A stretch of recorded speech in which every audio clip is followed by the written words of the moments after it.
There's also the financial statement, balance sheet back there.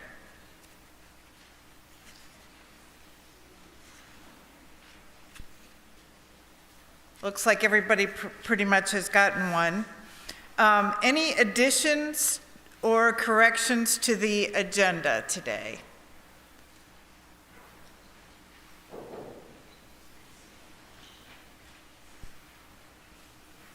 I don't see any. Does someone move to approve the agenda? Mary, second? Pat? Okay.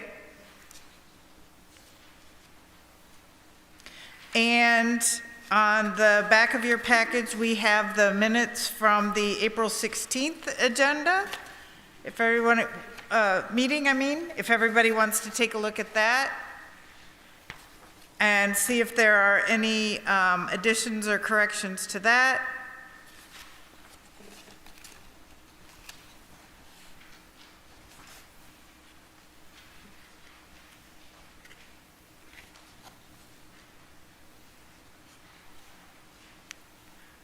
If no, do we have approval, motion to accept the minutes from the April 16th meeting? Sandy moves. Second? Second. Mark, thank you.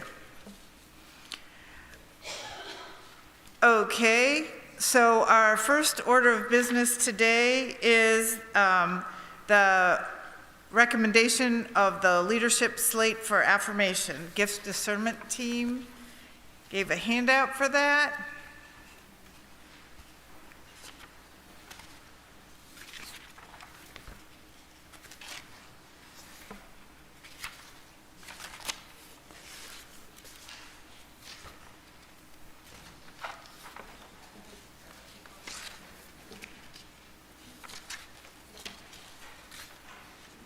I don't see mine, actually. I thought I had it.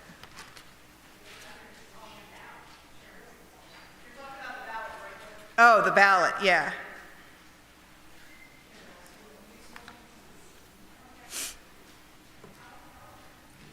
So it's being distributed now.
Okay, thank you.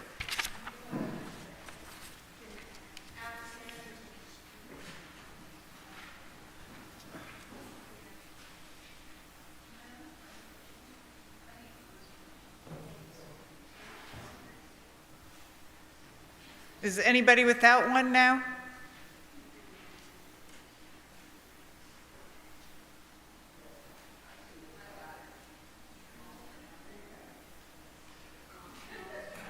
All right, if you'll please complete those and we'll have them collected.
Okay, so while they're counting those, I would like to move on to the next order of business, the explanation and discussion article about the employee retention tax credit.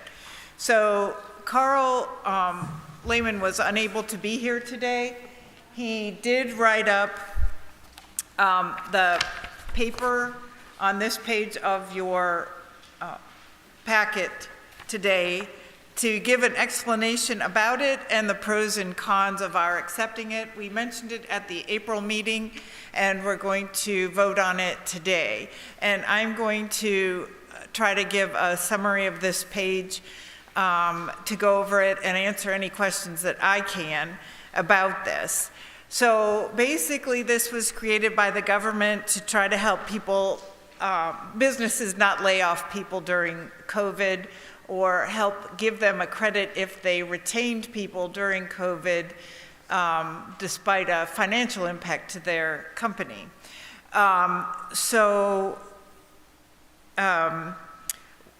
BlackRock there are several rules about how you can get this money, and BlackRock does meet one of the criteria to get it. Carl's company has calculated that we would be eligible for $23,448 in credit. So the arguments for and against it, Carl laid out on the, page 2 of our packet today. So the arguments for it: we're eligible for the credit. We could use the funds for a good purpose, at least in our opinion. And it would certainly make a positive difference in our budget. The arguments against it, there are some negative public feelings about the credit. For example, some people feel that this is corporate welfare. The government deficit is already enormous, and it would add to it.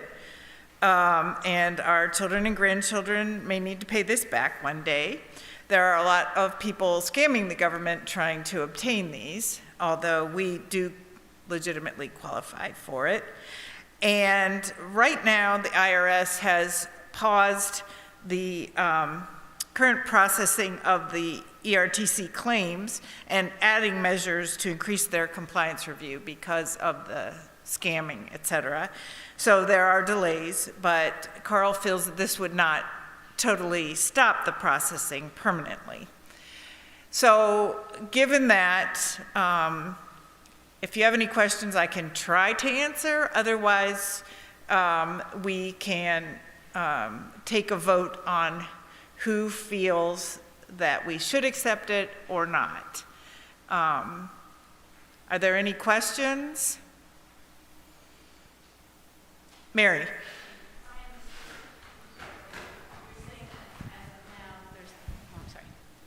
If I understood correctly, you're saying for now there's more scrutiny, and I understand that, and there should be, but so it's slowing down, but is there a chance that we could end up not getting it at all and still owe the $1,000 for checking into it? We'd actually come out as a deficit then.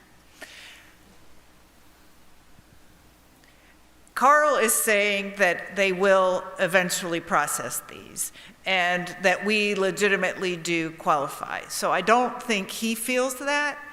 That's all I can say to that. Yeah.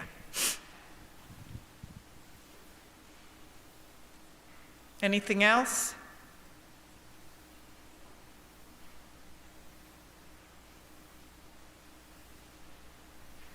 Are we, all right, then I think we're ready to take a vote. Please raise your hand if you're in favor of taking the money. All right. 1, 2, 3, 4, 5, 6, 7, 8, 9, 10, 11, 12, 13, 14, 15, 16, 17, 18, 19, 20, 21, 22, 23, 24, 25, 26, 27, 28. All against? All right, it passed to go ahead and apply for that then. It was 28 to 5, I believe. Let me write that down.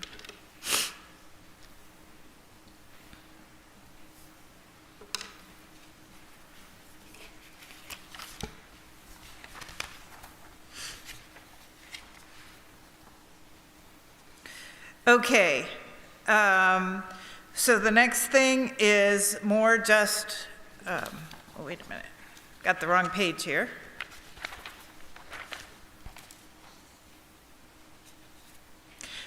Is the budget proposal, and I wanted to go over that. That is, the balance sheet is out there, and then this is the page with our 2024 budget proposal, and I just wanted to highlight a few of the changes for the year. The pastor and office managers' salaries were increased by 3% this year. That is less than the 5% recommended by the conference. But that's what the staff relations voted on, and the two of them know that and have agreed to that. So that's the top section, most of the increases there. The pastor's health insurance was decreased based on our current estimate, although that is always just an estimate until we get the actual numbers for the year. Operation and travel was decreased. We know we have a tight budget. We're trying to keep things within our budget as much as possible, and we feel that that's a reasonable number for that. Office supplies were adjusted according to what we are expecting. Accounting fees did get discussed at our last meeting. We do use Carl Lehman's company, and he gives us quite a discount. So we don't feel that we could get a better estimate from other accounting companies for what they do. In Christian Ed, the Vacation Bible School was bumped up a little bit, just a tiny amount for appropriate supplies, and some Christian ministry proposed activities were budgeted for, and that's what that $200 was for. We took out the pulpit honorarium, planning on using some videos from from annual conference and other free resources for that. The reason the electric went down at Chestnut Grove, it has been disconnected from the electric supply. We no longer have electricity to Chestnut Grove. We have a generator for the few times a year that it is used. So we are saving money there. And that covers most of the changes. Are there any questions? Comments? Anything like that? Yes, Terry. I just like that it's highlighted. I like that it's highlighted. That was very helpful. So thank you for whoever thought of that. Thank you for our office manager for doing that. Yeah, I think that really makes it clear what is or is not changed. So it made it easier for me to go over. Yeah, Wynn, I wanted to add something. I know at the last business meeting I was not actually in the room, but I just wanted to clear up any concern from anyone. There was a concern that the parsonage tenant pays me directly. The parsonage tenant money does go to me, yes, but I do not pocket that money. It goes toward utilities and other essentialities at the house to benefit both parties and, of course, to be a welcoming space for anyone who enters the parsonage. So I just wanted, if there's any perception that that money is pocketed, it is not. Mary, you had a question? No, actually, I just want to make a comment. I was there when we were working on the budget, and considering the rate of inflation, this is very minimal increase. And so I want to just congratulate and and extend appreciation for all the work that the different committees did and the leadership team did on this budget. We did work very hard to try to keep the budget under control, as you all know, that in these times, it's tough. And yeah, everybody had a part in that, trying to keep the expenses down.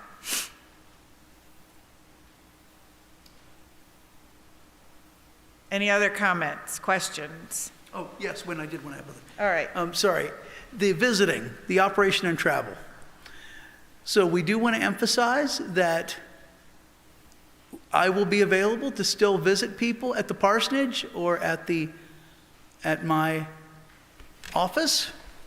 It's not that I won't come to be with your family or other things, but we're going to be trimming back on and try to boil it down to essentials and things. So just wanted you all to be aware that it's not that I'm not going to be available should it be needed. We're noticing phone visits are appreciated more rather than in-person visits, and just wanted to make a note of that.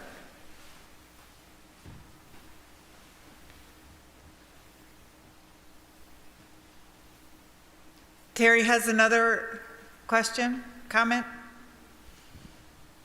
I'm not sure if I have the right terminology, but are we paying our assessed fair share, or whatever that is, to the district and the conference? Jody, can you address it? I think we are. It's not actually per participation right now.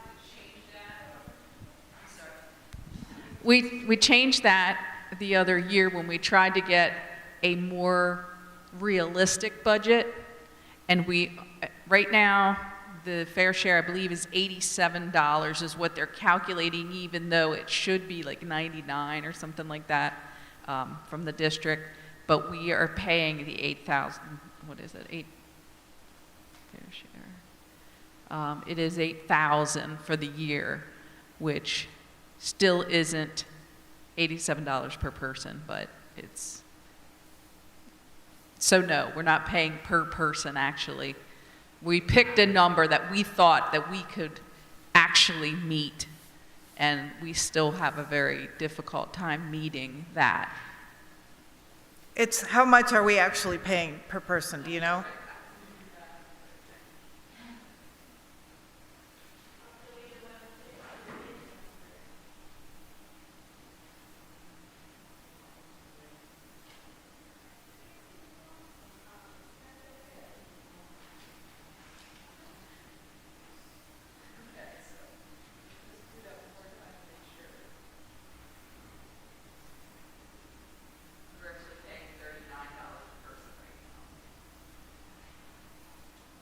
So it's about half, right, Jody?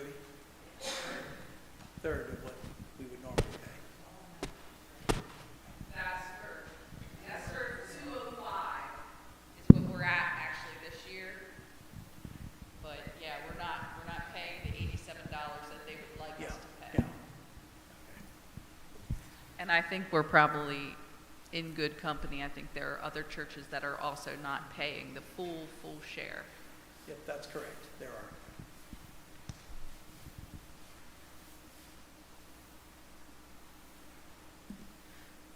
Anything else?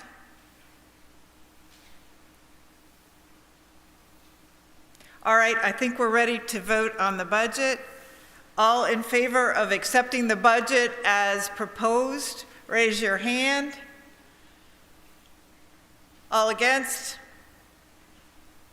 All right, the budget passed. Everyone voted in favor.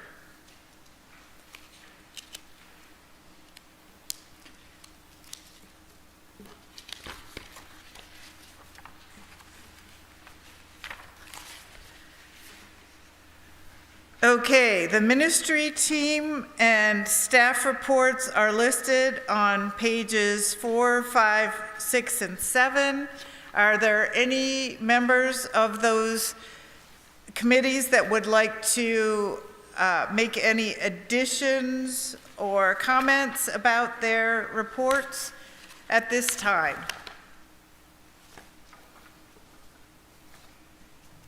Mark?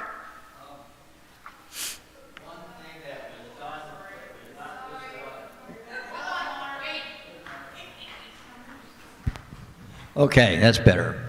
Uh,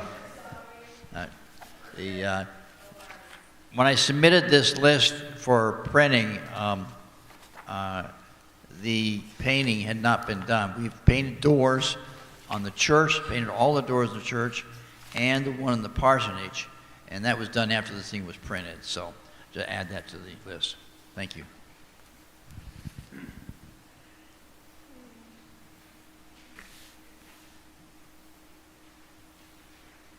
They've been quite busy on that team, making a lot of updates and repairs.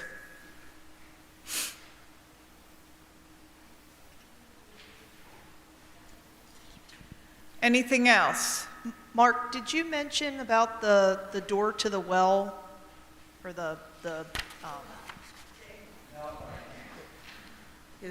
Is our deacon chair here today?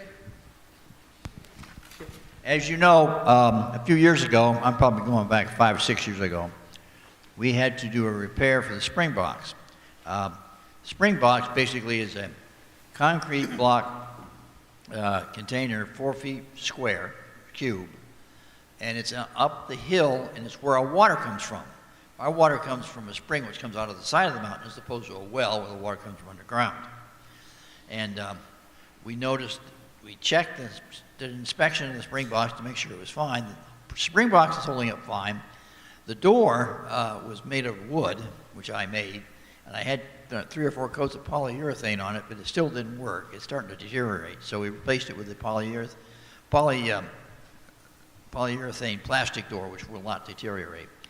The only other thing we got to do is do a little bit of cleaning to get some of the silt out of the bottom, but other than that, the spring box is still in reasonably good condition. Yep, and then just wanted to highlight, I don't know if our deacon chair wants to add anything, but just very briefly, the deacons are working on reevaluating our membership roles, and I know we have heard a lot of feedback on this from different congregants, different ways. All we're doing right now, we've not made any decisions, the deacons have not. I don't want to speak for them, but just as my understanding, they are simply looking at ways to evaluate how do we count membership, who is a member, who is not, and we're simply thinking about reaching out to those that may not have been here for a while. So that's all I want to say about that.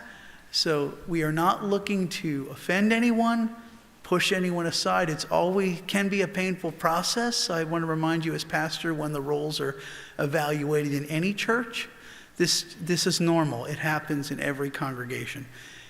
Did I explain that well, Sharon, Mary, Jody, anybody? I was going to add to that, Brandon. Yes, thank you, Jody. Jody Weaver, office manager, and I'm also a deacon on the deacon team. We did have a letter that we were going to send out, and it was in the journey that it was going to be coming to you soon. We have put a hold on that letter. We've had several concerns. Even myself, I have some concerns about sending that out.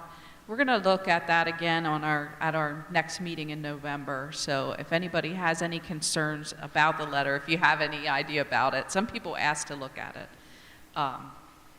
But we're going to go over that because we feel that some people may take offense to it, so we want to take another look at it because what we're doing is we're trying to be as loving and caring to the people who are here and to reach out to those people who aren't here, who maybe were dropped or were separated, and those who are members, that we miss them, we love them, and we want them part of this congregation.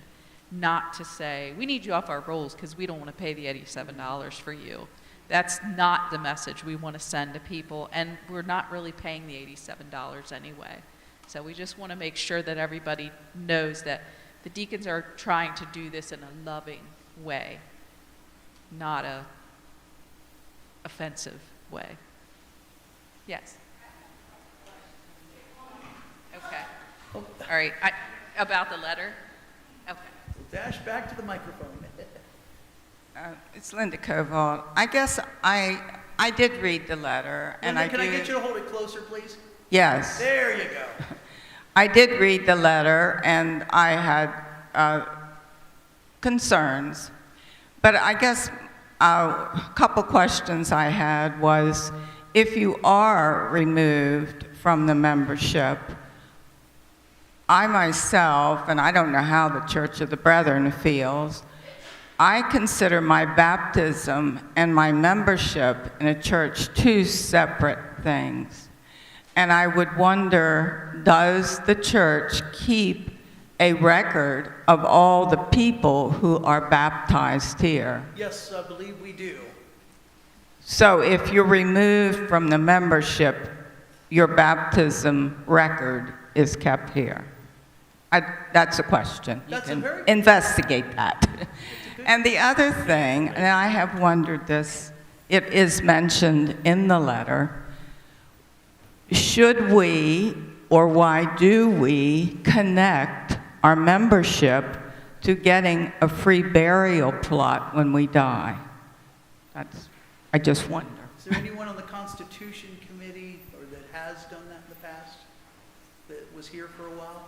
That could I'm do it? pretty sure that that is a criteria of getting a free burial plot, is being a She wants to know current why. member. Yes, is to Oh. be a participating member, and that is one of the concerns in question, because the burial plot seems to be the bigger item, not necessarily membership, but they go hand in hand right now. So we have some things to discuss to try to get that fleshed out so that it's not such a big deal. We certainly can look into, at the leadership team meeting, the whole issue about the baptismal record and include it in the letter if that's a concern. I can't imagine that we don't still keep that and it doesn't negate your baptism if you move.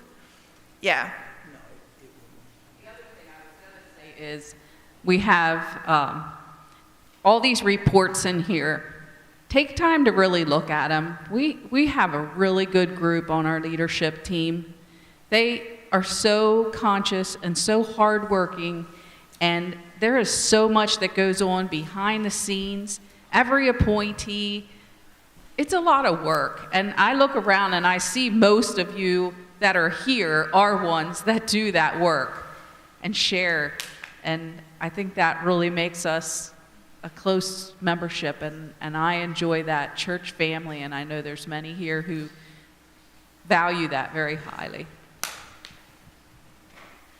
I especially value having a very large church family.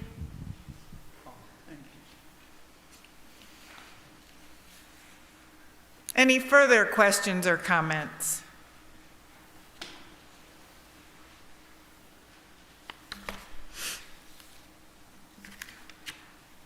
Okay, we do have an announcement. The whole slate of people on our ballot was accepted.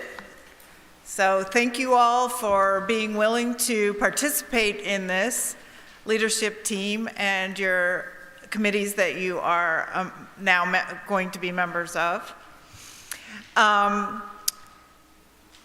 right, if everybody is ready to vote to accept the budget. We already did that. Oh, sorry. It got him. Sorry about that. All right, so I guess we are moving on to financial reports. Oh, do we have to accept the staff reports? I don't think so. Okay, let's move on to financial reports then. So that is the balance sheet listed here. That was the addendum, profit and loss, budget versus actual year to date, et cetera. And if there are any questions, I will do my best to answer that.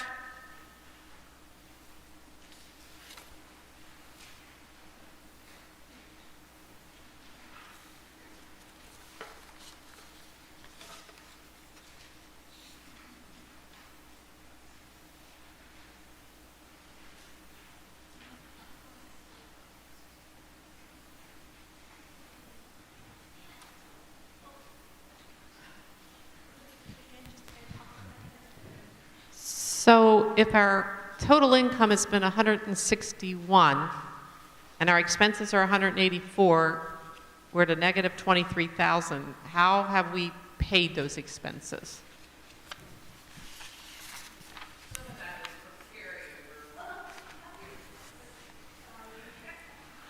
That's why I made sure Jody was here today. I mean, some of it is from carryover because we start every year. There are certain offerings that are kind of our cushion to start the year with. So in actuality, we have some in the checking account when we start the year at zero, even though we have some cash in there. So that's why we're still not in the hole. And then if you look at the balance sheet, if we would get into some kind of trouble where our offerings would not meet our needs for a certain month, we would probably move some of the money from money market, which is in these assets that you see, like the bequest for Christian education, children's ministry fund, deacon care fund. We would probably, what we would do, I mean, we've talked about it, is we would take it from the Living Memorial first. We did not take money out of the Living Memorial for the camera or the TV yet. We actually did use what funds came into the Living Memorial for the second and third quarter so that we could use that to pay other bills, because we took that initial hit out of the properties team equipment budget. So everything that we brought in for the second and third quarter of Living Memorial has been added to that. And I put that in that chart back there so you can see what money, and we are planning on doing that for the fourth quarter as well, as long as we need to.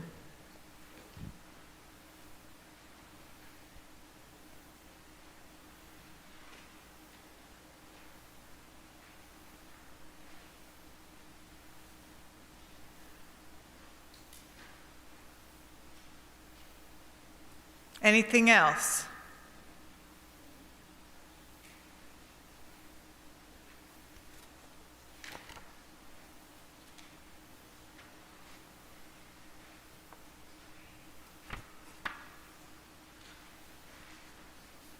Did you have something, Pat? No? Okay. I'm sorry? Okay. All right, so if we are ready for our closing, if you'll bow your heads. Dear God, thank you for this congregation. Thank you for these people who are willing to serve, to help spread your word, to help try to do your word. Thank you particularly for our pastor in this Pastor Appreciation Month, and help us remember how much he does for our congregation. Please help us to go forward during this year, keeping your will in our hearts and striving hard to be the people that you would want us to be and the congregation and church that you would want us to be. Amen. If Jeannie and Skip Wall are here, I would like to speak to them real quick before you leave. Thank you.